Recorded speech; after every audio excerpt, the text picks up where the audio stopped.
তোমার সাথে সবাই ভালো ভালো চাকরি করছে, আর কতদিন এভাবে ওয়েট বাসায় আমার জন্য ছেলে দেখছে। দেশে যদি কিছু না করতে পারো, বিদেশ চলে যাও। প্রত্যেকটা মানুষই সুযোগে ভরা একটি উন্নত জীবন খোঁজার স্বপ্ন দেখে, অ্যান্ড দুবাই সেই স্বপ্নগুলোকে পূরণ করার জন্য একটা পারফেক্ট প্লেস বলে মনে হয়। বিগত 70 বছরে দুবাই অনেক বড় একটা পরিবর্তন দেখেছে যে কোনো শহরের বিপরীতে। দুবাইকে পৃথিবীর মধ্যে সবথেকে লাক্সারিয়াস ল্যান্ডমার্ক হিসেবে ধরা হয়। শেখ, গার্লস, ফাস্ট কার, মানি, পাওয়ার আর পার্টিস। সেলিব্রিটিদের থেকে শুরু করে ট্রাভেল ব্লগার, আজ পর্যন্ত সবাই আমাদেরকে এটাই বলেছে, দুবাই ইকুয়াল টু লাক্সারি।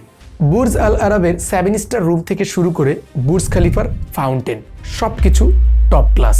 আপনি দেখবেন শেখদের কাছে এত পরিমাণ টাকা যে তাদের প্রাইভেট জেট থেকে শুরু করে টয়লেট পেপার পর্যন্ত প্রত্যেকটা জিনিস স্বর্ণের। এরপরই আসেন আপনি, বেকার জীবন বা আপনার রানিং কম টাকার বেতন থেকে টায়ার্ড, আপনার বসের প্রতি বিরক্ত, আপনার ফিনান্সিয়াল কন্ডিশন নিয়ে টেনশন, প্রতিদিন একটাই রুটিন ফলো করছেন, অনেক বেশি টাকার প্রয়োজন, বড় স্বপ্ন, কিন্তু আপনি ফেসে আছেন আপনার বন্ধুদের মাঝে, আপনার আত্মীয়দের মাঝে, আপনার টক্সিক কলিগদের মাঝে। তারপর কি আপনি হঠাৎ করে একদিন ইউটিউবে ঢুকেন, আপনি দুবাইয়ের একটা ট্রাভেল ব্লগ দেখেন যেখানে তারা একটা লাক্সারিয়াস লাইফ এনজয় করছে, গার্লস, পার্টি, জুয়া, ফাস্ট কার, একদম ড্রিম একটা lifestyle, and you are hooked.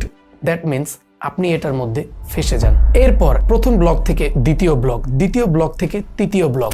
But যদি আমি আপনাকে বলি এই সব কিছুই মিথ্যা, আপনাকে এমন একটা ফিল করায় যে আপনি তো কিছুই না, একদম বেকার, আপনি গরিব, আপনার কাছে কোনো টাকাই নেই, আপনি যতই পরিশ্রম করেন না কেন তা অর্জন করতে পারবেন না। আর এখন আপনার কাছে শুধুই একটাই রাস্তা আছে, দুবাই গিয়ে কোটিপতি হয়ে যান আর সেই জীবনটা উপভোগ করুন যেটার আপনি আজ স্বপ্ন দেখছেন।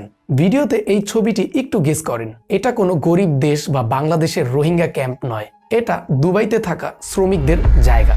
বাংলা ইনসাইডারের তথ্য মতে দুবাইতে গত 1 বছরে 705 বাংলাদেশি মারা গেছে। এর মধ্যে হৃদরোগে মৃত্যু হয়েছে অন্তত 464 জনের, আর আত্মহত্যা করেছে 18 জন।